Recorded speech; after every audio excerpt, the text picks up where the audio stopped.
I've met a lot of early stage defense tech startups recently that seem to think that the DoD is going to be their first customer. And if you think that also, let me be blunt.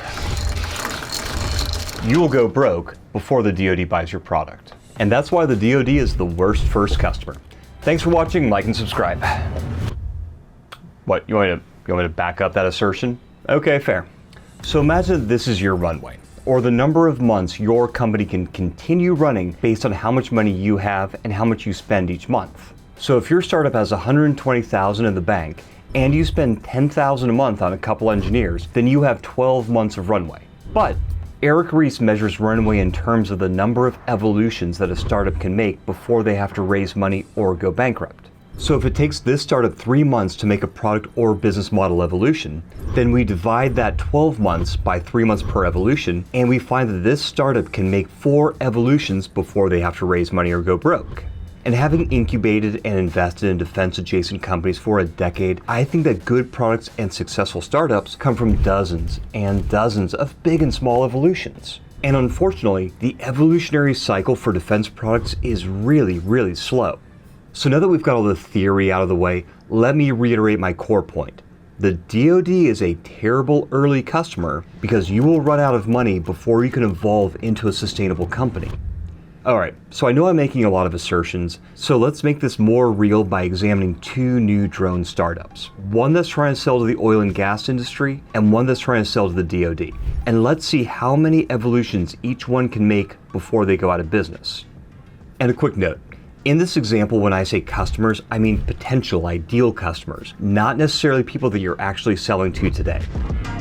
Okay, the first factor is how much money each startup has. And while every startup is different, to help us compare apples to apples, let's say that both start with $120,000. Next factor, how much do they burn each month? Well, both of them need to pay engineers and buy components, but our commercial startup can hire engineers anywhere in the world, and they can buy components from anyone, which will help them keep their costs down. While our DoD startup probably has to hire American engineers, buy American or European components, and they may have to hire security consultants to help ensure that their eventual product meets DoD standards. So the defense startup's costs are going to be a lot higher. And for sake of example, let's say our commercial startup burns $10,000 a month and our DoD startup burns $20,000. Which means that our commercial startup has 12 months of runway, but our DoD startup only has 6.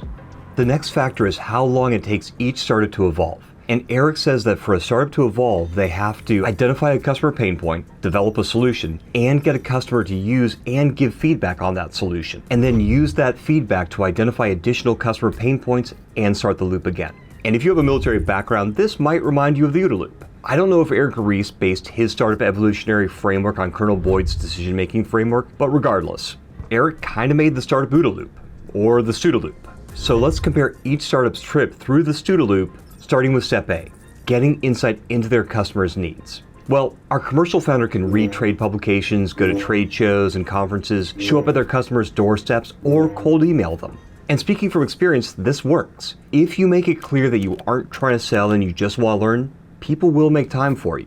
On the other hand, our defense founder can read speeches by senior DoD officials and reports written by congressional committees and think tanks, but these documents tend to talk about high-level policy issues like drone ethics or how drones will change total force numbers, when really startup founders want to know about how infantry soldiers are using drones today, and whether existing drones are any good, and what other features those soldiers want.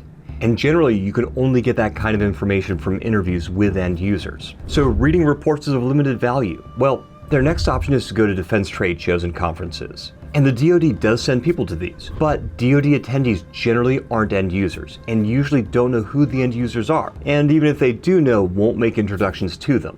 So this isn't a great option. Okay, next, our founder can show up at their end user's workplace and ask for 15 minutes. Absolutely not.